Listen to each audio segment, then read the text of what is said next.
আমি হুজুরকে জন্য মাহফিলের কমিটি থেকে বিনোদনের অনুরোধ জানাচ্ছি।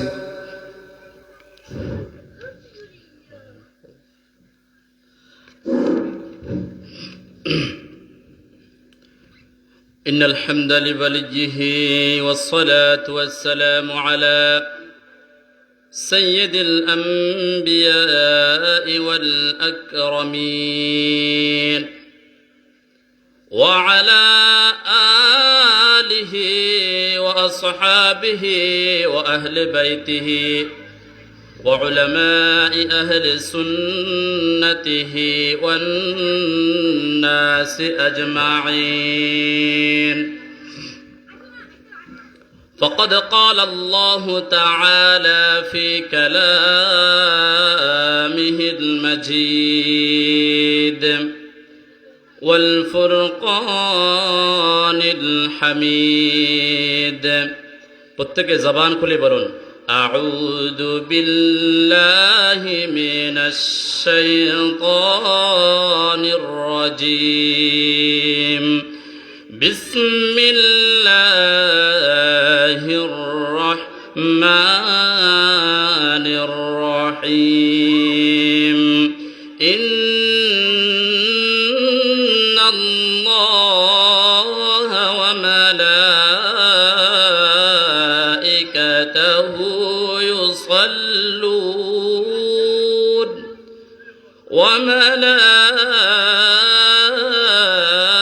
وملائكته يصلون على النبي يا أيها الذين آمنوا صلوا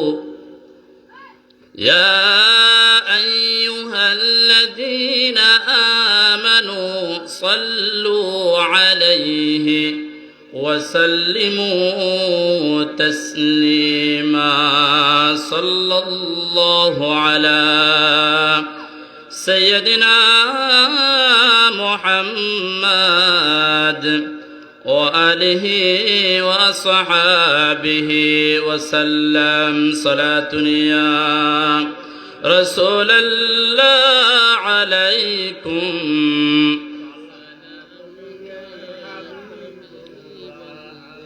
आकी पर कतम मारा या नबी दिल हुआ गम से तू पारा या नबी. सलातुनिया सलामुनिया হাবিবাল্লাহ আলাইকুম. প্রত্যেকে মন প্রাণ খুলে হৃদয়ের সবটুকুন আবেগ নিয়ে সিংহের মতো গড়ে জোড়ে দরুদে পাক পাঠ করবেন। আমাদের অন্তর বিশ্বাস রাখতে হবে আমরা এখানে বাংলার জমিনের মধ্যে বসে ফরিদ চেয়ারম্যান পাড়া আল হাসনাইনি কারিমাইন রাদিয়াল্লাহু তাআলা আনহুমা যুব উন্নয়ন সংগঠনের আজকের এই মাহফিল থেকে নবী পাক সাল্লাল্লাহু আলাইহি ওয়াসাল্লামের উপর দরুদে পাক পাঠ করতেছি। এই দরুদে পাক শুরু এখানের মধ্যে সীমাবদ্ধ থাকবে না। এই দরুদে পাক ফেরেশতারা প্যারা রাসূল সাল্লাল্লাহু তাআলা আলাইহি ওয়াসাল্লামের রওজায়ে আদহারের মধ্যে পৌঁছে দিবেন এবং কি সেখানে কে পাঠ করেছে, তার পিতার নাম কি, তার বাবার নাম কি, তার মায়ের নাম কি, সব কিছু আমার রাসূল পাক সাল্লাল্লাহু আলাইহি ওয়াসাল্লামের সামনে উপস্থাপন করবে। জোরে বলেন সুবহানাল্লাহ। তাহলে যদি আমার নাম, আপনার বাবার নাম নবী পাক সাল্লাল্লাহু আলাইহি ওয়াসাল্লামের সামনে পেশ করা হয় তাহলে এটা সোনার মদিনা পৌঁছে যাচ্ছে এবং কি সেখান থেকে আমার নবী পাক সাল্লাল্লাহু আলাইহি ওয়াসাল্লাম আমার আপনার দরুদের জবাব দিচ্ছেন। সুবহানাল্লাহ। হাদিসে পাকের মধ্যে রয়েছে যদি কোনো ব্যক্তি একবার দরুদ শরীফ পাঠ করে তাহলে তার উপর আল্লাহ তাআলা 10টা রহমত নাজিল করেন। সুবহানাল্লাহ। কয়টা রহমত? 10টা রহমত এবং 10টা গুনাহ তার থেকে ঝরে যায়। সুবহানাল্লাহ। আমরা কত গুনাহ করি, কত পাপ করি, একবার দরুদ শরীফ পাঠ করবেন আমাদের আমলনামা থেকে 10টা গুনাহ রব্বুল আলামিন মুহূর্তের মধ্যে মুছে দিবেন। সুবহানাল্লাহ। এবং 10টা গুনাহ মাফ করে দিবেন। সুবহান। সেজন্য নবী পাক সাল্লাল্লাহু আলাইহি সাল্লামের উপর মন প্রাণ খুলে একটু আওয়াজ দিয়ে দরুদ পাক পাঠ করুন, নিয়ত রাখেন এটা সোনার মদিনায় পৌঁছে যাচ্ছে। সকলে জবান খুলে বলুন আল্লাহুম্মা সাল্লি আলা মাওলানা মুহাম্মদ ওয়া আলা আলি সাইয়্যিদিনা شمعد المشكات سینا زجاجا نور کا تیرے صورت کے لیے آیا ہے سورہ نور کا اللہم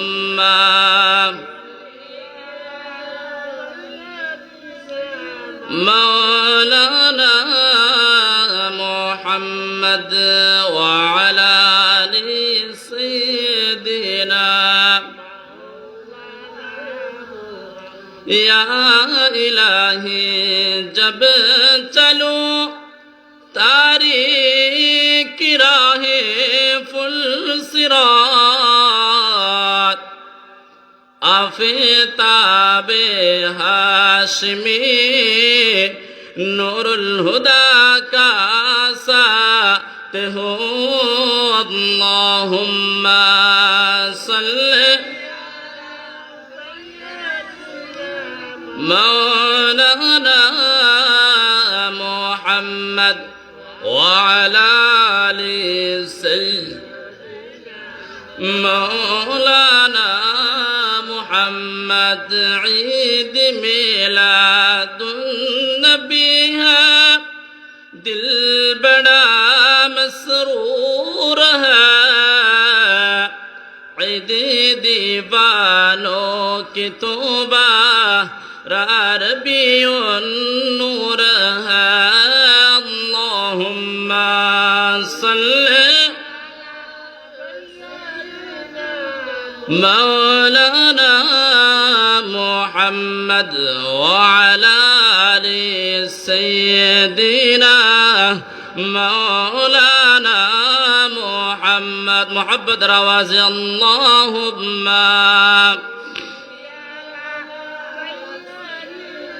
مولانا محمد وعلى آل سيدنا আমি হৃদয় থেকে নবীজিকে ভালোবেসেছি আমি হৃদয় থেকে নবীজিকে ভালোবেসেছি এই কথাটা সবাই বলতে পারবেন সবাই পারবেন ইনশাআল্লাহ মোরা হৃদয় থেকে নবীজিকে ভালোবেসেছি মোরা হৃদয় থেকে নবীজিকে ভালোবেসে আমার মনের ঘরে নবীর নূরের আলো জ্বেলেছি আমার মনের ঘরে নবীর নূরের আলো জ্বেলেছি আমি হৃদয় থেকে নবীজিকে ভালোবেসেছি কোরআনেতে আল্লাহ বলে আমার কাছে আসতে হলে কোরআনেতে আল্লাহ বলে আমার কাছে আসতে হলে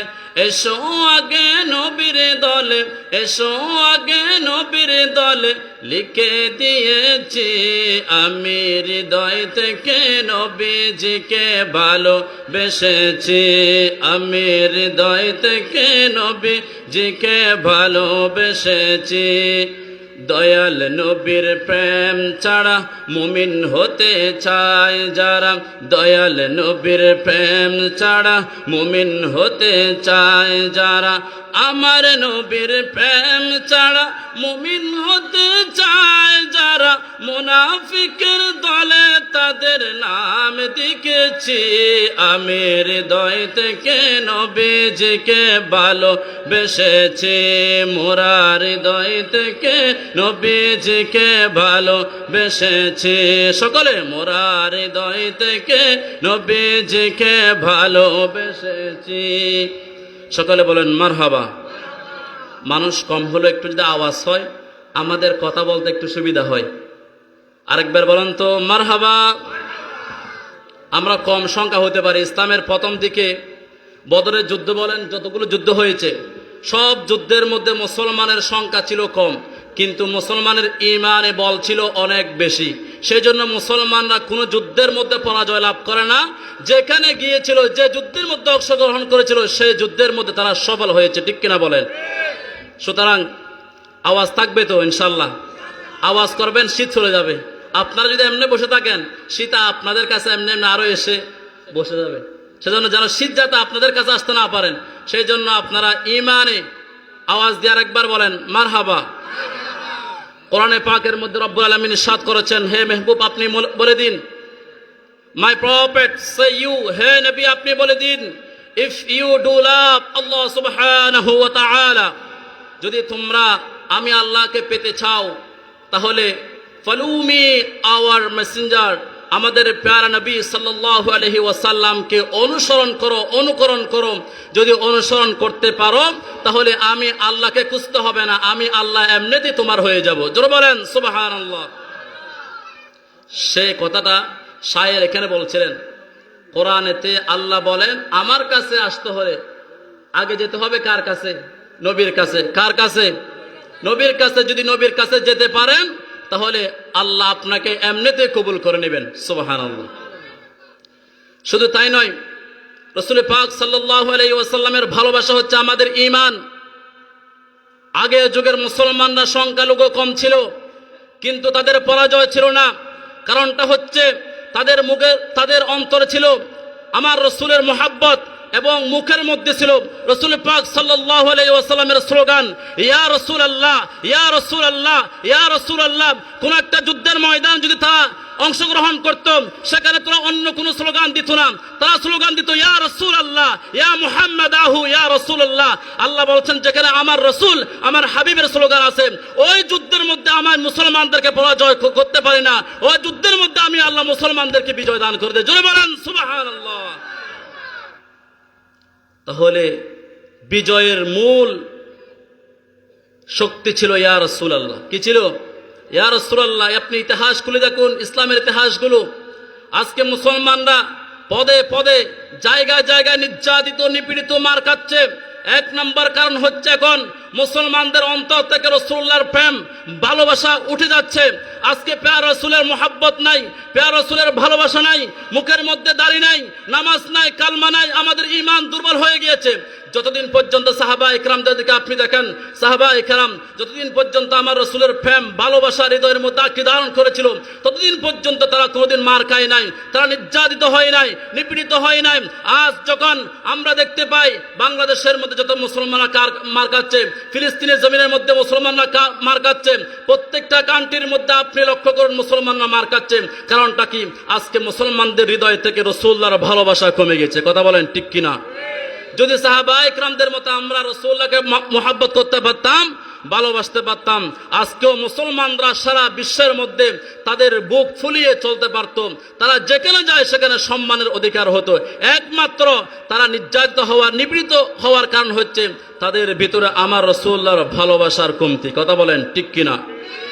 তো ইহুদি খ্রিস্টানরা চিন্তা করলো মুসলমানরা তো যেখানে অংশগ্রহণ করে সেখানে বিজয় হয়ে যায়, এখন তাদেরকে কি করা যায়? তাদেরকে কিভাবে পরাজিত করা যায়? তাদেরকে তো এমনি পরাজিত করা যাবে না। তাদের ভিতরে একটা ঈমানে পাওয়ার আছে, ওইটা কেড়ে নিতে হবে। কিসের মাধ্যমে? সম্পদের মাধ্যমে। তাদেরকে লোভ দেখালো, তোমাদেরকে এত টাকা দেব, বস্তা বস্তা আপনাদেরকে সম্পদ দেব, যেটা চাইবেন সেটাই দেব, কিন্তু শর্ত হচ্ছে রাসূলুল্লাহর ভালোবাসা অন্তর থাকতে পারবে না। তো তারা ধরলো কাকে? সাধারণ কোনো মানুষকে না, কিছু কিছু আলেমদেরকে তারা ধরলো। আপনাকে আপনার পিছনে লক্ষ লক্ষ টাকা দেব, বস্তা বস্তা টাকা দেব, আপনার পিছনে যতগুলি চান ততটুকু মিডিয়া ফিট করে দেব, আপনাকে অনেক যতটুকু প্রোগ্রাম চান প্রোগ্রাম দেব, কিন্তু আপনি রাসূলুল্লাহর ভালোবাসার কথা মাঠে ময়দানে যুবকদেরকে বলতে পারবেন না। যুবকদের থেকে যদি রাসূলুল্লাহর প্রেম, ভালোবাসা কেড়ে নেওয়া যায়, এমনিতে মুসলমানরা দুর্বল হয়ে যায়। কথা বলেন ঠিক কিনা? আজকে যত জায়গার মধ্যে যুবকরা হচ্ছে আসল আমাদের পাওয়ার। আসল শক্তি। কারণ যারা বয়স্ক হয়ে গিয়েছে তারা কোনো কিছু করতে পারে না। এখনো যুবকরা চাইলে বাংলাদেশের মানচিত্র পরিবর্তন করে দিতে পারে। কথা বলেন ঠিক কিনা? আমরা দেখেছিলাম 2024 সালে এই যুবকরাই পেয়েছিল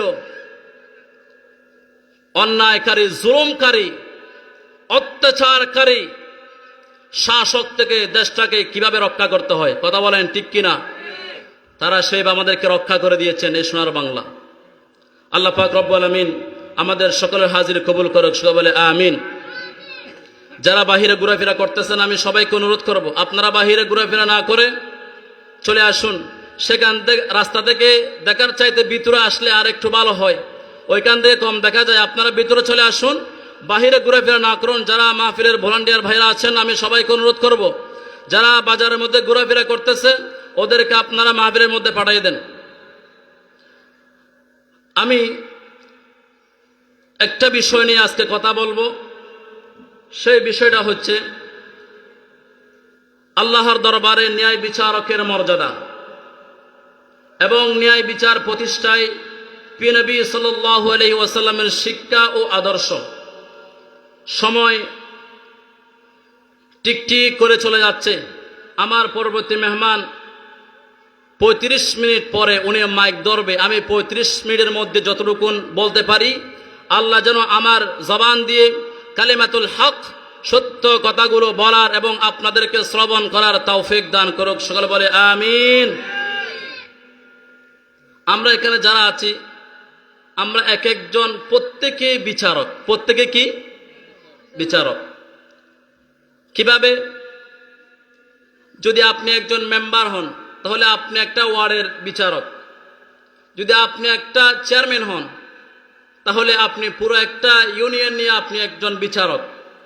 এভাবে যেতে যেতে আপনি সবাই হচ্ছে বিচারক। এখন যারা মেম্বারও না, চেয়ারম্যান না, কিছু না, তাহলে তারা কেমনে বিচারক? আপনি গড়ের মুরব্বী, আপনি গড়ের প্রধান। গড়ের মধ্যে যদি কোনো ধরনের সমস্যা হয় ওই সমস্যাটা সমাধান করা এটা হচ্ছে আপনারই দায়িত্ব। ঠিক কিনা বলেন? সেই হিসাবে আপনি একজন বিচারক। রাসূল করিম সাল্লাল্লাহু আলাইহি ওয়াসাল্লাম হাদিসে পাকের মধ্যে বলছেন, আলা কুল্লুকুম রাঈন ওয়া কুল্লুকুম মাসউলিন আন রাইয়াতিহি।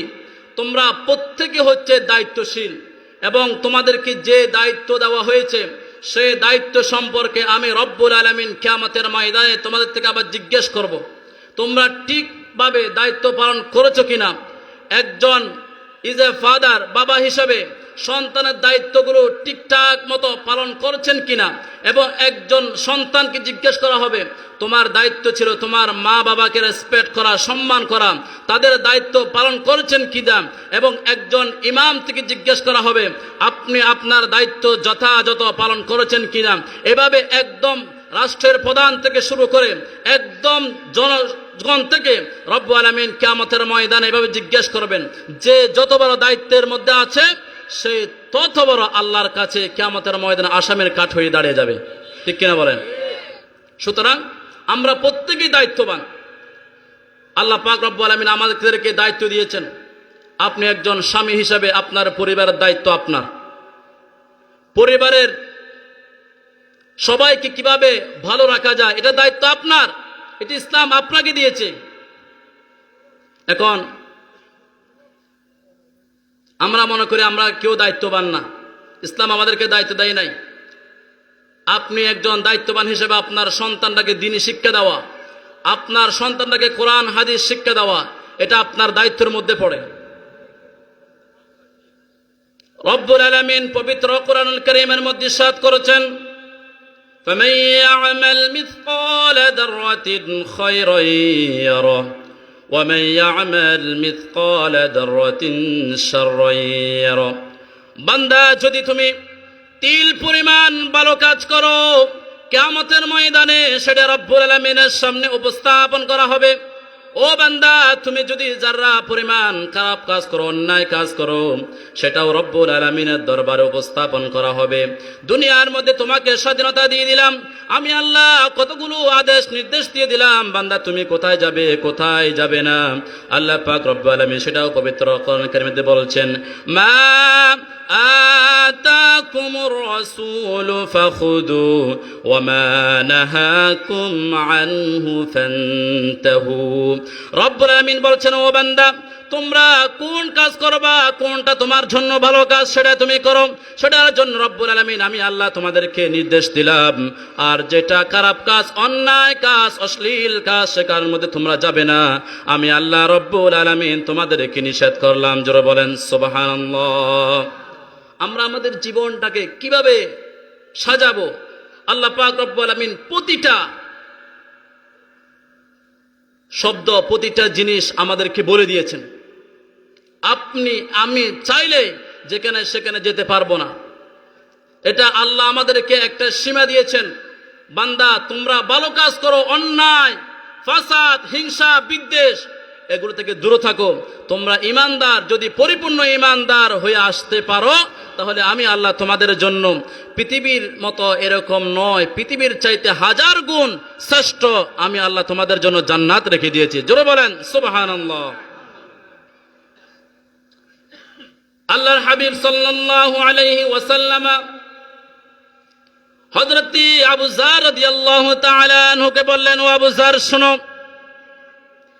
যদি আমার কোনো বান্দা কোনো মজলিসের মধ্যে বসে একটি আয়াতে কারিমা শুনে, একটি আয়াতে কারিমা তাফসীর শুনে কিংবা অর্থ শুনে, ওই ব্যক্তি আমলনামার মধ্যে এতটুকু সওয়াব দেওয়া হয়।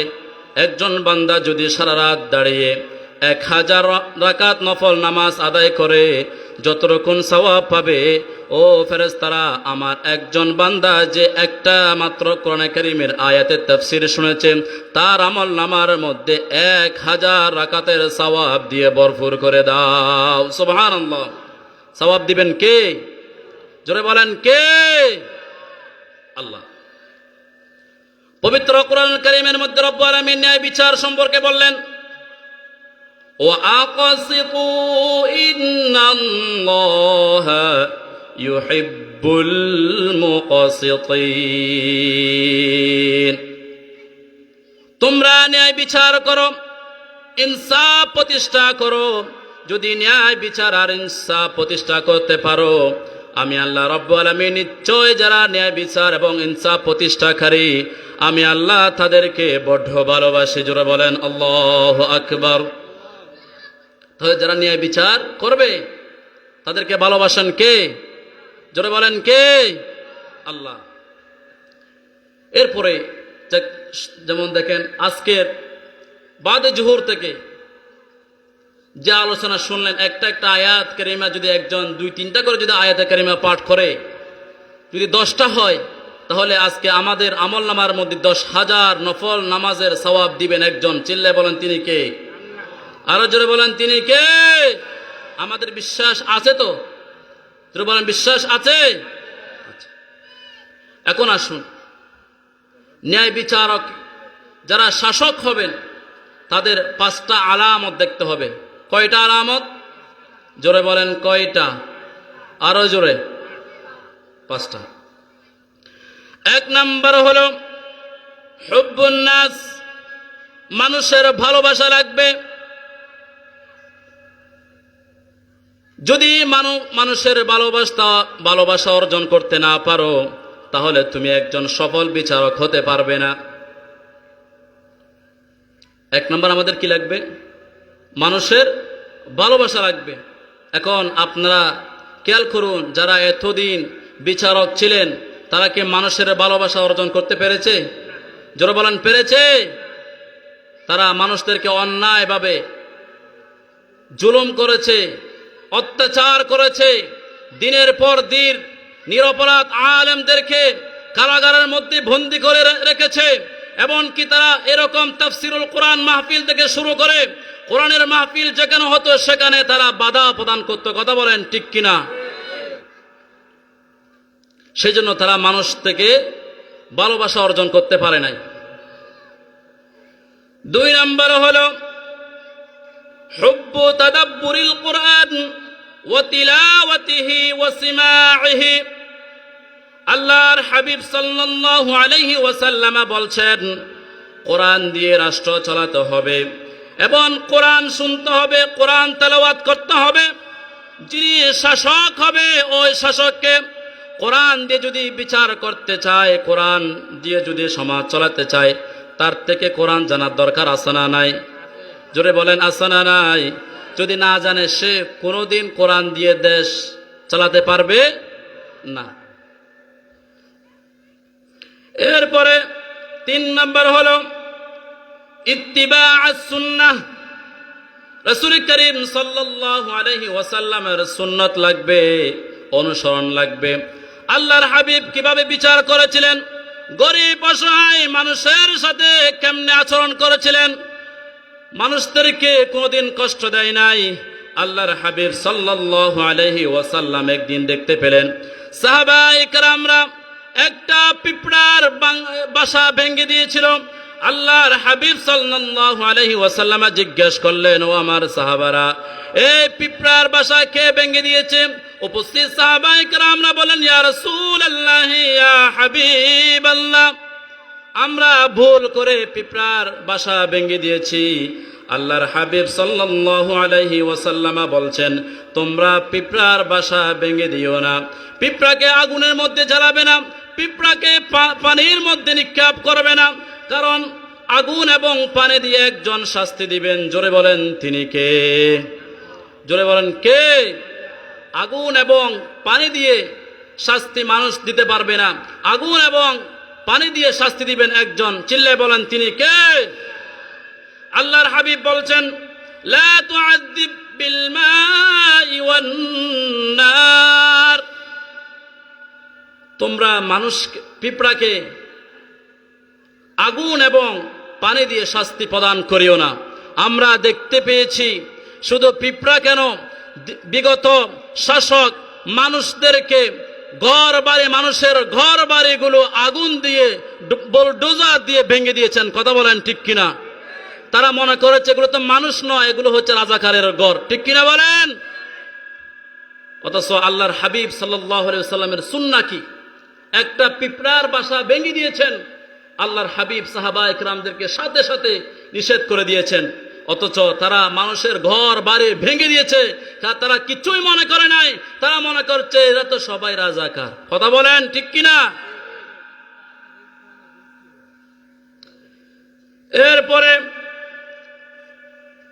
4 নম্বর হলো আল্লাহর প্যারা হাবিব সাল্লাল্লাহু আলাইহি ওয়াসাল্লামের সামনে একটা উট এসে কান্নাকাটি শুরু করে দিল। আল্লাহর হাবিব জিজ্ঞেস করলো, আমার প্রাণপ্রিয় সাহাবারা, এই উট কি জন্য কান্নাকাটি করতেছে? সাহাবী বলেন, ইয়া রাসূলুল্লাহ, আমি অনেক দিন ধরে উটটাকে বেঁধে রেখেছি, কোনো খাবার দেই নাই।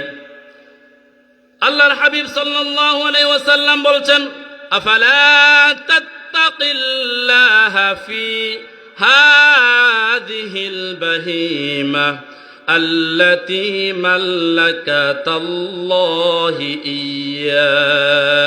ও আমার সাহাবারা, এই উটটাকে তোমরা খাবার না দিয়ে বেঁধে রেখেছো, অনেক দিন ধরে উটটাকে বেঁধে রেখেছো, সে ক্ষুধার্ত হয়ে গিয়েছে। তোমরা কি ভয় করো না কিয়ামতের ময়দানে রব্বুল আলামিনের সামনে উট তোমার বিরুদ্ধে নালিশ করবে? সেদিন তুমি আল্লাহর সামনে কি জবাব দিবে? ও আমার সাহাবারা, উটটাকে মানুষদের মতো কষ্ট দেওয়া যাবে না, উটদেরকে কষ্ট দেওয়া যাবে না। আল্লাহর হাবিব সাল্লাল্লাহু আলাইহি ওয়াসাল্লামের সুন্নাত হচ্ছে, কোন মানুষ তো দূরের কথা, কোনো বোবা প্রাণী এবং কোনো পিঁপড়াকে পর্যন্ত কষ্ট দেওয়া যাবে না। সুবহানাল্লাহ বলেন। মানুষ তো দূরের কথা, কোনো বোবা প্রাণী, কোনো পিঁপড়াকে পর্যন্ত কষ্ট দেওয়া যাবে? জোরে বলেন যাবে? আল্লাহর হাবিব সাল্লাল্লাহু আলাইহি ওয়াসাল্লাম বলছেন, প্রকৃত মুসলমান হলো সে যার হাত এবং জবান থেকে অপর মুসলমান ভাই নিরাপদ থাকে। সহিহ মুসলিমের মধ্যে হাদিস এসেছে এবং মিশকাতুল মাসাবির মধ্যে হাদিস এসেছে। আল্লাহর প্যারা হাবিব সাল্লাল্লাহু আলাইহি ওয়াসাল্লাম বলছেন, আল মুসলিমু মান সালিমাল মুসলিমুনা মিন লিসানিহি ওয়া ইয়াদিহি। প্রকৃত যদি মুসলমান হতে চাও তাহলে তোমার হাত দিয়ে, তোমার জবান দিয়ে যাতে অপর মুসলমান ভাই কষ্ট না পায় সেটা তোমার লক্ষ্য রাখতে হবে। যদি তোমার মুখ এবং হাত দিয়ে অপর মুসলমান যদি কষ্ট পেয়ে যায় তাহলে তুমি পরিপূর্ণ ঈমানদার হতে পারবে না। ঘোষণাকার। আমরা কত মানুষদেরকে প্রতিদিন হাঁটতে, বসতে, চলতে কষ্ট দিয়ে ফেলি। সেজন্য বন্দুক থেকে যেভাবে তীর বের হলে এটাকে আবার ফিরিয়ে আনা যায় না, মানুষের মুখ থেকে যদি কোনো কথা বের হয় ওইটাকে আর ফিরিয়ে আনা যায় না। সেজন্য যখন কথা বলবেন সাবধান অবলম্বন করবেন, সাবধানে কথা বলবেন। এটা রাসূলুল্লাহ পাক সাল্লাল্লাহু আলাইহি সাল্লামের সুন্নাত। 4 নম্বর হচ্ছে ইসলামী শাসন এমনি আসবে না। আল ইত্তিবা, অনেক পরীক্ষা দিতে হবে, অনেক পরীক্ষা আসবে আপনার সামনে। জেল আসবে, জুলুম আসবে, অত্যাচার আসবে, অনেক বাধা বিপত্তি আসবে। সেগুলোকে উপেক্ষা করে আপনাকে সামনের দিকে এগিয়ে যেতে হবে। যদি আপনি এগুলোকে উপেক্ষা করে সামনের দিকে এগিয়ে যেতে পারেন তাহলে এই দেশের মধ্যে ইসলামের শাসন কায়েম করা সম্ভব। কথা বলেন ঠিক কিনা? অন্যথায় সম্ভব না। আমরা দেখেছি আলেমদেরকে অন্যায়ভাবে কোনো কারণ ছাড়া গ্রেফতার করা হয়েছে। তারা হক কথাগুলো বলতে পারে নাই, অথচ হাদিসে পাকের মধ্যে এসেছে আল কালিমাতু হাক্কুন ইনদা সুলতানিন জাইর। স্বৈরাচার, অন্যায় শাসকের বিরুদ্ধে হক কথাগুলো বলা, এটাই হচ্ছে সবচেয়ে বড় জিহাদ। কথা বলেন ঠিক কিনা? সেই কথাগুলো তারা বলতে পারে নাই। কোরআনে কারীমের হক কথাগুলো মানুষের কাছে পৌঁছাতে পারে নাই। মাহফিলগুলো বন্ধ করে দেওয়া হয়েছে। আলেমদেরকে এই আসমানের নিচে জমিনের উপরে সবচেয়ে সম্মানিত ব্যক্তিদেরকে তারা দিনে দিনে নির্যাতিত করেছেন। কথা বলেন ঠিক কিনা? অনেককে ফাঁসি পর্যন্ত দেওয়া হয়েছে। আল্লাহর কাছে যদি এটা অবশ্যই আল্লাহর কাছে জবাবদিহিতা করতে হবে। জানি না তারা আল্লাহর কাছে কি জবাব দিবেন। আল্লাহ পাক রব্বুল আলামিন যারা এভাবে দুনিয়া থেকে ইসলামের জন্য, কোরআনের জন্য যাদের জীবনকে আল্লাহ পাক রব্বুল আলামিন নিয়ে নিয়েছেন তাদেরকে আল্লাহ তাআলা শহীদ হিসাবে কবুল আর মঞ্জুর করুন। সবাই বলে আমিন। হযরতে ওমর রাদিয়াল্লাহু তাআলা আনহুর জামানায় একজন শাসক ছিল, তার নাম হলো সুরাহ। তিনি 1 বছর 2 বছর নয় 60 বছর বিচারক ছিলেন। কয় বছর? 60 বছর। কয় বছর? 60 বছর। ওমর রাদিয়াল্লাহু তাআলা আনহু তাকে বিচারক হিসেবে নিযুক্ত করলেন। একদিন ওমর রাদিয়াল্লাহু তাআলা আনহুর একটা উট নিয়ে বিচারকের সামনে গেলেন। হে কাজী, আমার উটটা আগের মতো চলে না, আগের মতো শক্তি নাই, তুমি আমাকে বিচার করে দাও। যার থেকে কিনেছি তাকে আমি এটা ফেরত দিতে চাই। কাজী সুরাহ বললেন, ইয়া আমিরুল মুমিনিন ওমর ইবনুল খাত্তাব রাদিয়াল্লাহু তাআলা আনহু, আপনি যে আগামী কাল সুস্থ থাকবেন এটার কোনো গ্যারান্টি আছে? জোরে বলেন, আছে? নাই। এটা আপনি কিনেছেন, অনেক দিন হয়ে গিয়েছে, এটা দুর্বল হতে পারে, স্বাভাবিক। আপনি যেভাবে আগের মতো শক্তিশালী নাই, আপনি যেভাবে আগামীকাল কি হবে কোনো গ্যারান্টি নাই, এটারও এরকম কোনো গ্যারান্টি নাই, কোনো বিচার নাই। এই কথা শুনে ওমর রাদিয়াল্লাহু তাআলা আনহু আর কোনো কথা বাড়ান নাই। তিনি সাথে সাথে সেখান থেকে চলে গেলেন। তিনি বুঝতে পারলেন আমি যেই বিচারক চেয়ারের মধ্যে বসাইছি এটা মানুষ থেকে টাকা খায় কিংবা পক্ষপাতিত্ব করবে, বিচার করবে এমন বিচারক আমি বসাই নাই। আমি এমন বিচারক বসাইছি যেটা আমি ওমরের ক্ষেত্র বিন্দু পরিমাণ ছাড় দেয় না। কথা বলেন ঠিক কিনা? অথচ ওমর রাদিয়াল্লাহু তাআলা তখন ছিলেন অর্ধজাহানের শাসক। এখন আমার দেশের বিচারক হলে মন্ত্রী সাহেব সুন্দর না বইও অনর্থ কিলে ফোন দিলে অজিত গই না, অটোমেটিক অজিত গই, ঠিক কিনা? কিন্তু ইসলাম আমাদেরকে কি শিক্ষা দিয়েছেন, কি বাণী দিয়েছেন, কি বাণী মুসলমানদের কাছে কাছে পৌঁছে দিয়েছেন? অন্যায় করা যাবে না, একজনের হক আরেকজন মেরে খেতে পারবে না। আপনি হতে পারেন মন্ত্রী, এমপি, আপনি হতে পারেন অনেক বড় কিছু, কিন্তু ইসলাম আপনাকে আরেকজনের সম্পদ আরেকজনেরকে অন্যায়ভাবে জুলুম করা, আঘাত করা, এটা আপনাকে কখনো ইসলাম বলে নাই। কথা বলেন ঠিক কিনা? এটা ইসলাম কখনো সাপোর্ট করে না।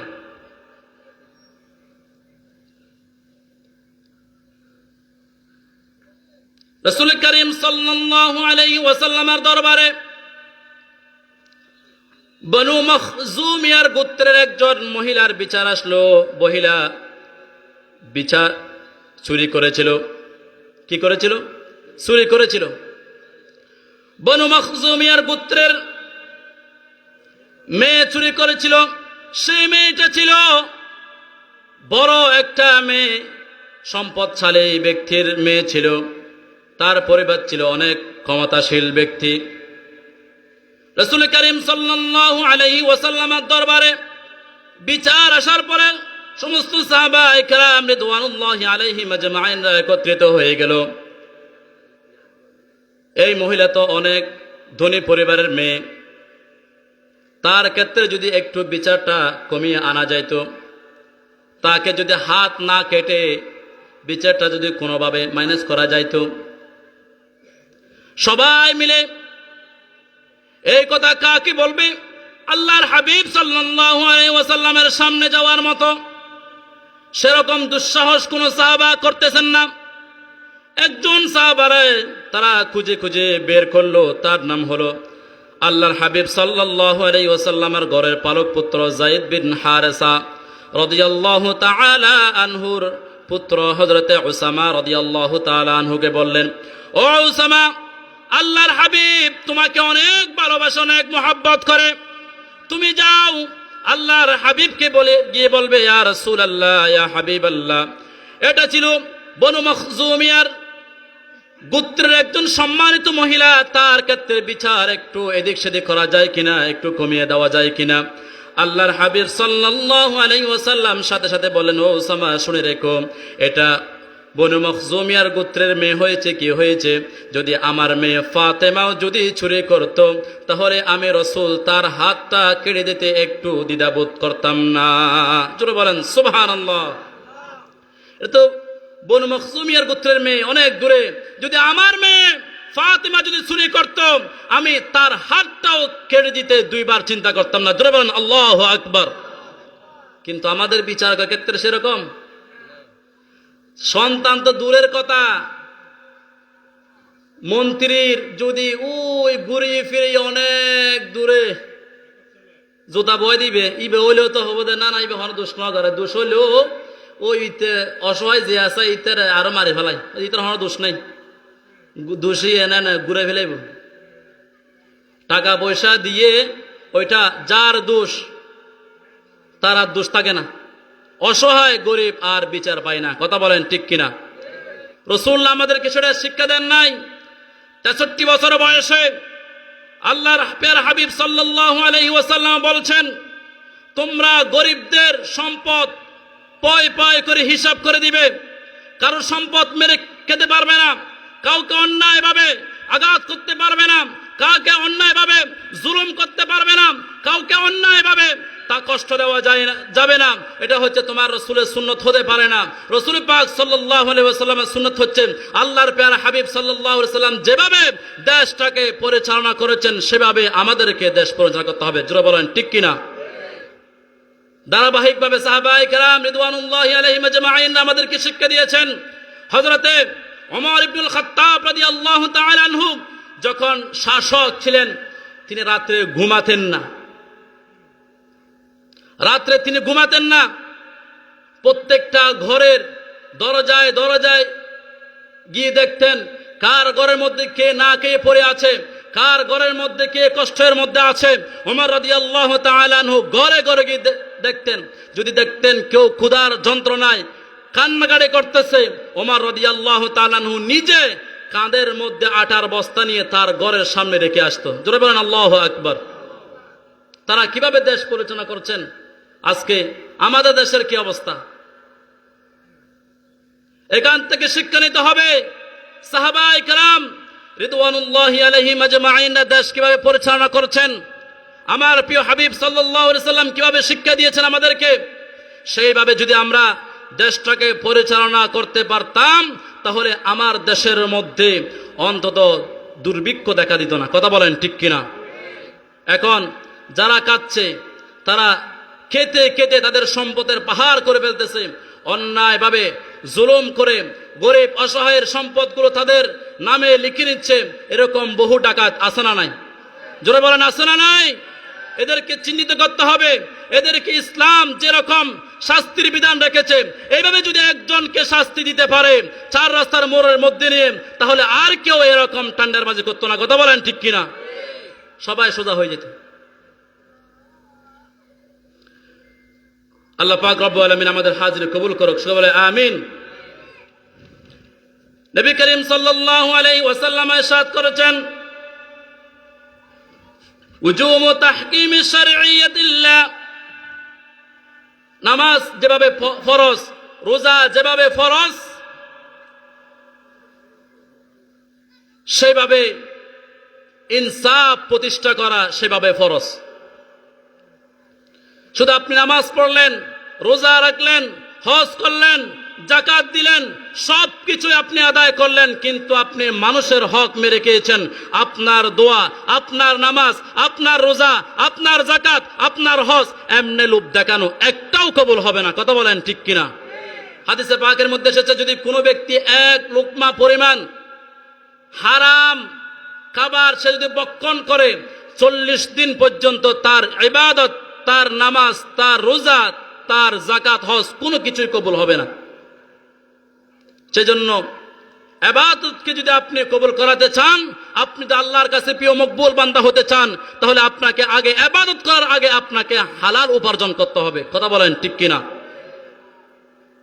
আপনি হাজি সাহেব, গাজী সাহেব, হাজি সাহেব নাম লাগালেন, কিন্তু আপনি হজ করেছেন গরিবের শোষা টাকা দিয়ে, সে হজ কি কবুল হবে? যারা বলেন সে হজ কি কবুল হবে? হবে না। মক্কা গেলেন, ডাক্কা খাইলেন, নাম লাগাইলেন হাজি, লোগোন কাহে তুমকো পাজি, তুমি হাজি নয়, তুমি নাম্বার 1 পাজি। কথা বলেন ঠিক কিনা?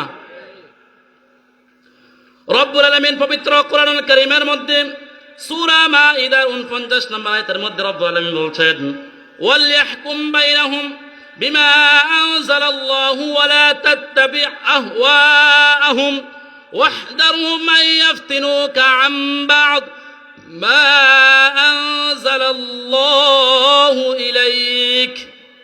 আল্লাহ তাআলা বলছেন, ওয়াল ইয়াহকুম বাইনাহুম বিমা আনজালাল্লাহ।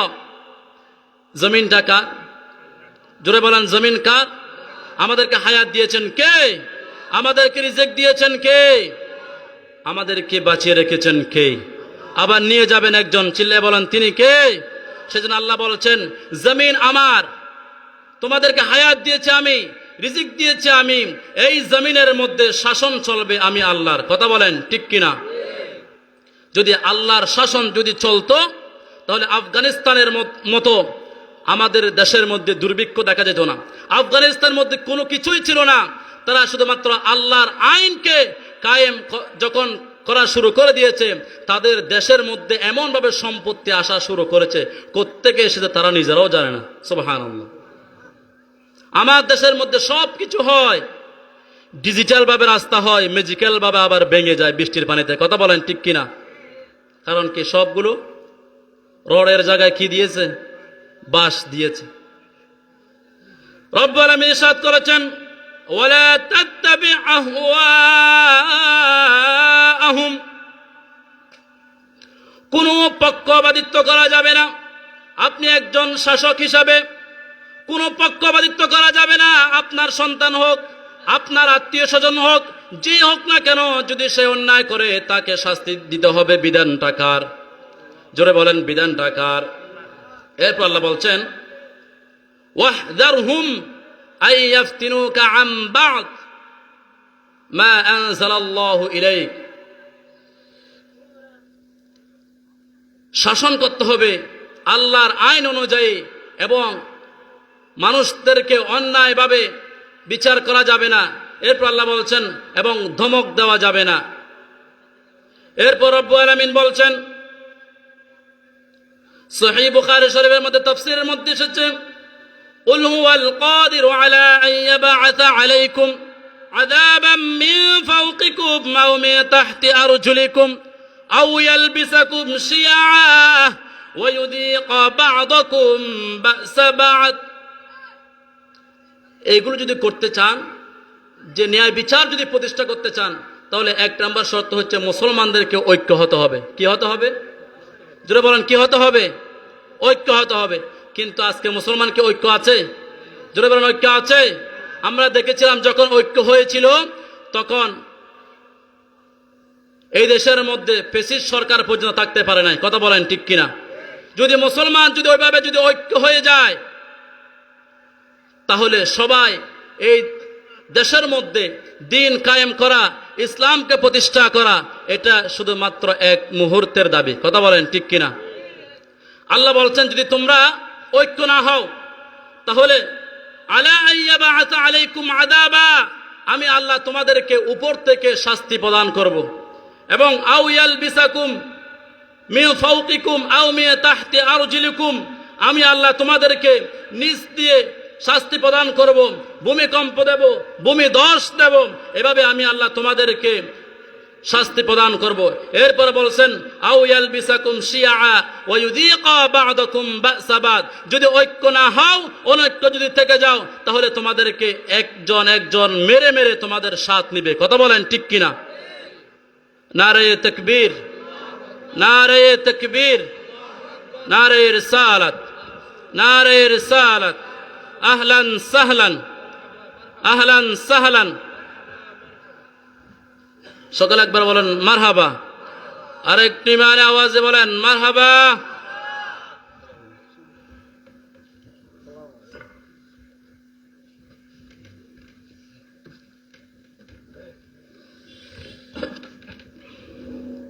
আল্লাহ পাক রব্বুল আলামিন আমাদের হাজিরিকে কবুল করুক। সকলে বলে আমিন।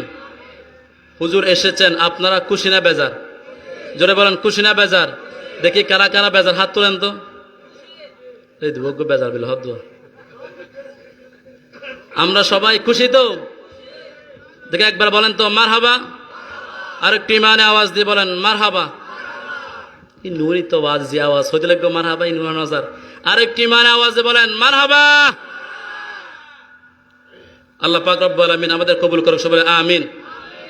যদি ঐক্য না হন, অনৈক্য যদি থেকে যান, তাহলে আল্লাহ পাক রব্বুল আলামিন বলেছেন, ওয়া ইউযীকা বা'দাকুম বা'সা বা'দ, আমরা পথে পথে নির্যাতিত হব, নিপীড়িত হব, একজন আর একজনকে মারবে, মারার মতো মেরে বলবে তারা ভেঙে দিই, তারা সাথ নেবে। সেজন্য আমাদেরকে ঐক্য থাকতে হবে। কথা বলেন ঠিক কিনা? এরপরে পবিত্র কোরআনুল কারীমে রব্বুল আলামিন ইরশাদ করেছেন,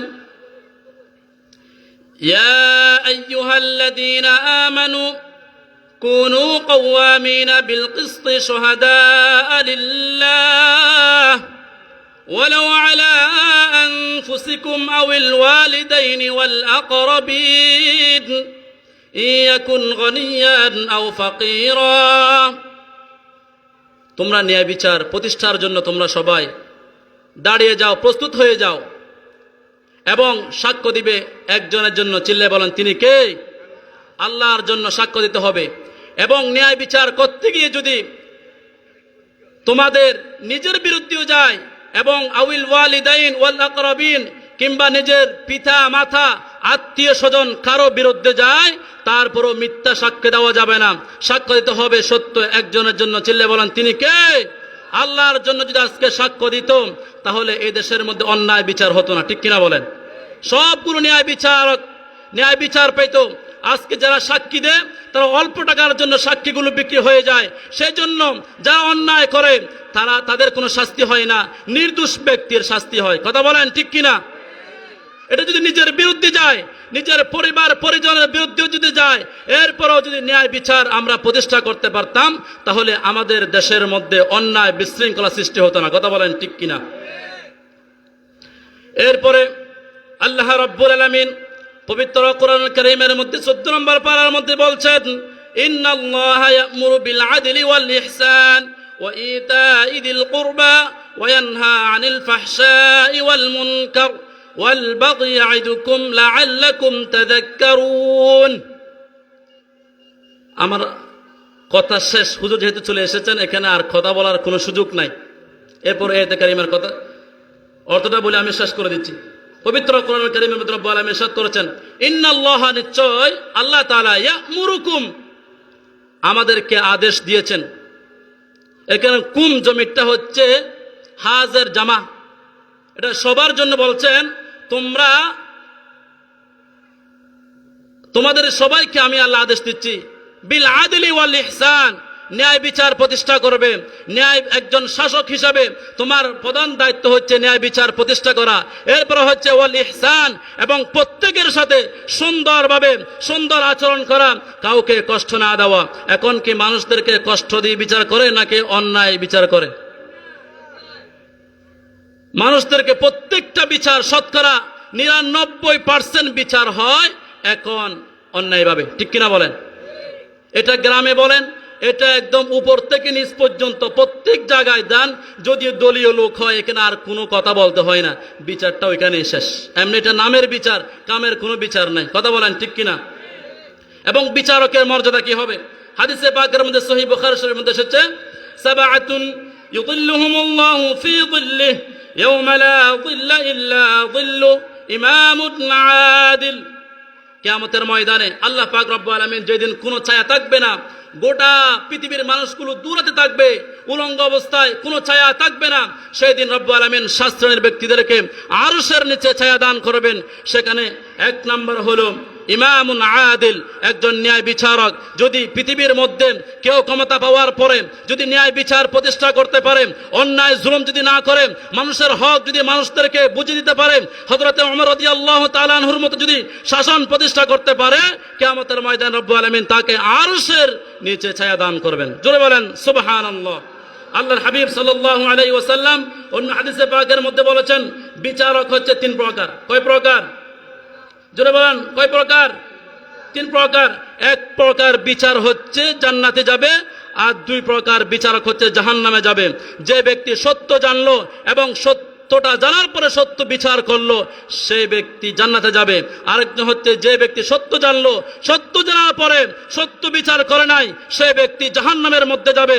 আরেকজন বিচারক হচ্ছে জাহেল, মূর্খ বিচারক, তাকেও রব্বুল আলামিন জাহান্নামের মধ্যে নিক্ষেপ করবেন।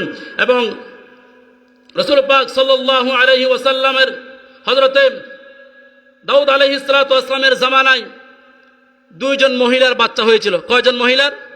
2 জন মহিলার বাচ্চা হয়েছিল।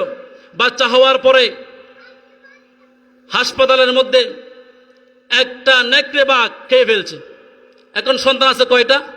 একটা। জোরে বলেন কয়টা? ওনারা যে আওয়াজ করতে লাগবেন, হুজুরে আরাম আওয়াজ করতে নয়। জোরে বলেন কয়টা? আরে জোরে বলেন কয়টা? এই না বাজে উনার নাই না, ওনারা উন্নতি লাগবেন না, সবাই জোরে বলেন কয়টা? একটা। এখন 2 জন মহিলা ছিল, একজন ছিল একটু স্বাস্থ্যবান, আরেকজন ছিল হালকা। যে স্বাস্থ্যবান সে বলছে এটা আমার সন্তান, আমার সন্তান, কিন্তু ওই যে একটু হালকা ছিল সে বলতেছে এটা আমার সন্তান, আমার সন্তান। হযরত দাউদ আলাইহিস সালাতু ওয়াসসালাম বাহ্যিকটা দেখে বিচার করে দিলেন, ওই সন্তানটাকে মোটা মহিলাটাকে দিয়ে দিলেন। এবং হযরতে দাউদ আলাইহিস সালামের সন্তান হযরত সুলাইমান আলাইহিস সালাতু ওয়াসসালামের কাছে আবার এটা বিচার দেওয়া হলো, বাপ বেটার বিচার। বাপ হযরতে দাউদ আলাইহিস সালামের সন্তানকে হযরতে সুলাইমান আলাইহিস সালাতু ওয়াসসালামের কাছে এটা আবার বিচারটা দায়ের করা হলো। হযরতে সুলাইমান আলাইহিস সালাতু ওয়াসসালাম বললেন, ইতুনি বিসিকিন, আমাকে একটা ছুরি দাও। ছুরি দেওয়ার পরে আমি এই বাচ্চাটাকে, যেহেতু 2 জনে দাবি করতেছে, মাঝখানে একটা কূপ দিব, 2 জন 2টা নিয়ে চলে যাবে। এখন যে ছোট মহিলাটা যখন ছুরি দিবে, এই আঘাত করবে, এই সময় ছোট মহিলাটা বললেন, আমার সন্তান লাগবে না, আপনি ওকে সন্তানটা দিয়ে দেন। হযরত সুলাইমান আলাইহিস সালাতু ওয়াসসালাম বুঝতে পারলেন এটা সন্তানটা কার, এটা হচ্ছে ওই ছোট মহিলার সন্তান। কারণ সন্তানের আঘাত হবে, মায়ের সামনে সন্তানটাকে হত্যা করা হবে, এটা মা সহ্য করতে পারছে না। সেই জন্য এটা তিনি বললেন, আমার সন্তান লাগবে না, সন্তান যদি ওনার ঘরের মধ্যে বেঁচে থাকে তাহলে আমি খুশি। ধরে বলেন সুবহানাল্লাহ।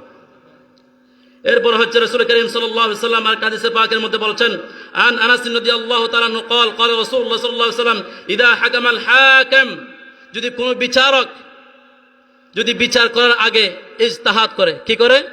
ইজতিহাদ করে, তাহলে তাকে সুম্মা আসাবা ফালাহু আজরান, তাকে দুইটা প্রতিদান দেওয়া হবে। কয়টা? জোরে বলেন কয়টা? দুইটা। যদি ইজতিহাদ না করে ন্যায় বিচার করে তাহলে তার একটা প্রতিদান দেওয়া হবে। রব্বুল আলামিন আমাদের সবাইকে কবুল করুক, সকলে বলে আমিন।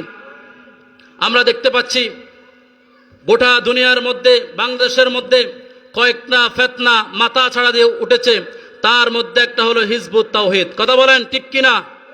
জোরে বলেন ঠিক কিনা? আরেকটা হচ্ছে আহলুল কোরআন। কি নাম? আহলুল কোরআন। তারা শুধু কোরআন মানে, হাদিস মানতে চায় না। ওই সমস্ত ব্যক্তি থেকে আমাদের ঈমানটাকে বাঁচানোর দরকার আছে না নাই? জোরে বলেন আছে না নাই? এরপর হচ্ছে আরেকটা হচ্ছে গোলাম আহমদ কাদিয়ানি। গোলাম আহমদ কাদিয়ানি। কাদিয়ানি মুসলিম নাকি কাফের? জোরে বলেন কাফের না মুসলিম? আরো জোরে বলেন কাফের না মুসলিম? আপনাদের আওয়াজ শুনে মনে হচ্ছে এটা আপনাদের খালাতো ভাই মুসলমান ছিল।